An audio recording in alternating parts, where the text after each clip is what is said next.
This channel does not promote any violent, harmful, or illegal activities. All content provided by this channel is meant for an educational purpose only. 14 August রাতে আরজি করে ভাঙচুরের তদন্ত। এবার বাম যুবনেত্রী মীনাক্ষী মুখোপাধ্যায়কে তলব করেছে লালবাজার।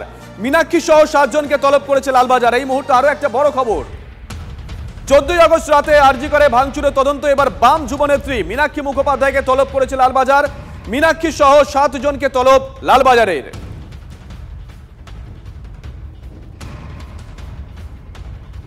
আরজি করে হামলার ঘটনায় নিরপরাধদের গ্রেফতার করছে পুলিশ। অভিযোগ হামলা ধৃত রুমা দাসের পরিবারের। তিলোত্তমার বিচার চেয়ে রাতের প্রতিবাদ মিছিলে শামিল হয়েছিলেন বরানগরের বাসিন্দা রুমা। তারপর থেকে মেয়ের আর কোনো খোঁজ পাচ্ছিল না পরিবার। গতকাল পুলিশের তরফ থেকে মেয়ের গ্রেফতারির খবর পান রুমার বাবা মা। মেয়ে কোনো ভাঙচুরের ঘটনায় জড়িত নন দাবি রুমার পরিবারের।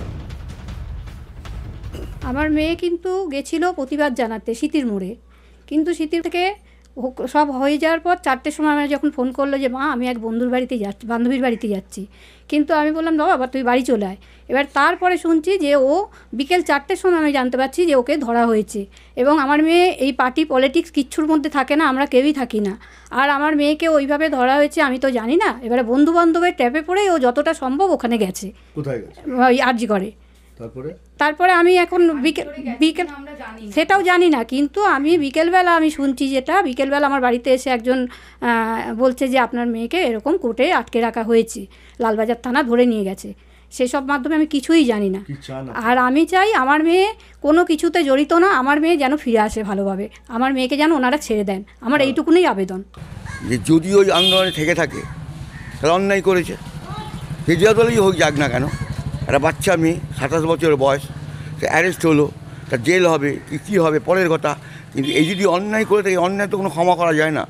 একটা শান্তিপূর্ণ আন্দোলন মানুষ জনগণ করছে, মা বোনেরা করছে, একটা এরকম বিভৎস ঘটনাতে সেই জায়গায় গিয়ে যদি ভেতরে ঢুকে ভাঙচুর করে থাকে আরজি করে, তাই তো অন্যায়ের প্রতিবাদ তার শাস্তি হওয়া উচিতই বলে মনে করি আমি।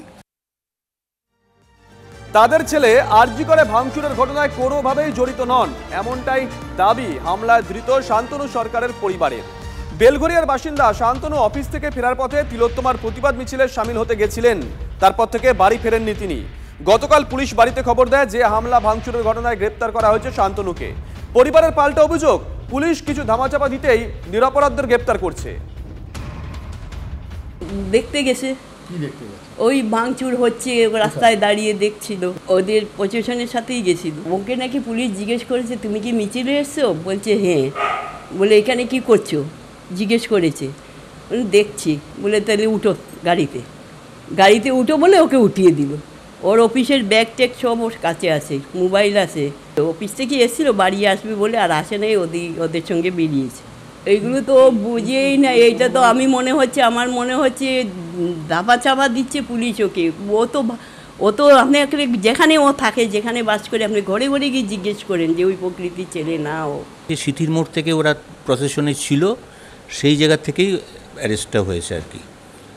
আর কোনো ভাঙচুর ইয়েছে না, হয়তো ও ছবি তুলতে পারে মোবাইলে, আর কোনো আক্রমণাত্মক কোনো ভূমিকা ওর ছিল বলে আমার মনে হয় না কোনোভাবেই।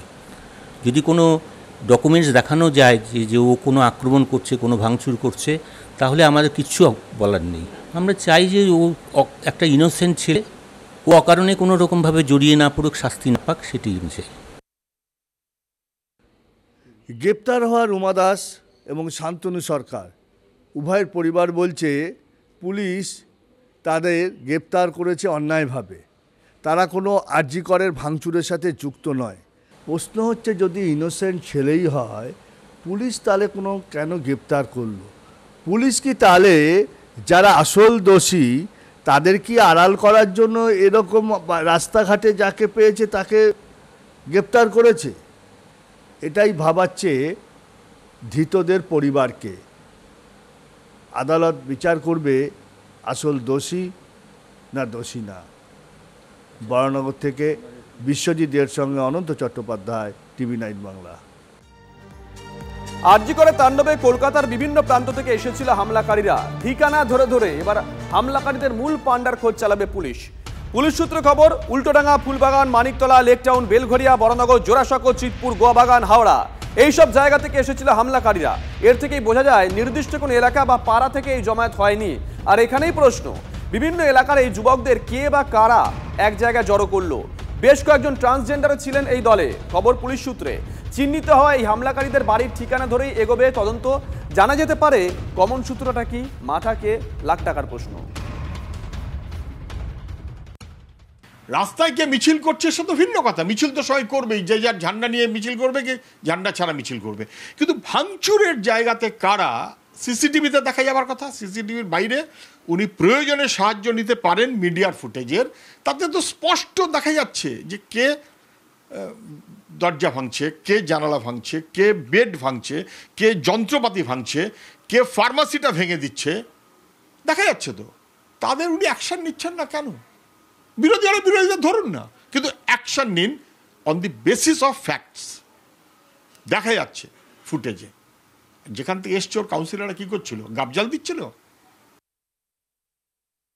নাটক সব সবার কাছে আছে, কে কি, কার কি নাম, তার তৃণমূলের পদ কোথায়, তৃণমূলের কোন নেতার সঙ্গে তার সম্পর্ক, পুলিশ সব জানে।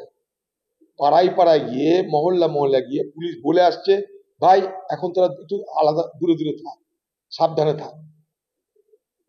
এ পুলিশ সব জানে। সিপিকে এসে বলতে হচ্ছে আমি পারলাম না। কি করছেন মমতা ব্যানার্জি আপনি? এই ছ্যাবলামো কেন করছেন বাংলা মানুষের সঙ্গে জানি না আমি। বাংলার মানুষ আপনাকে আর ক্ষমা করবে না।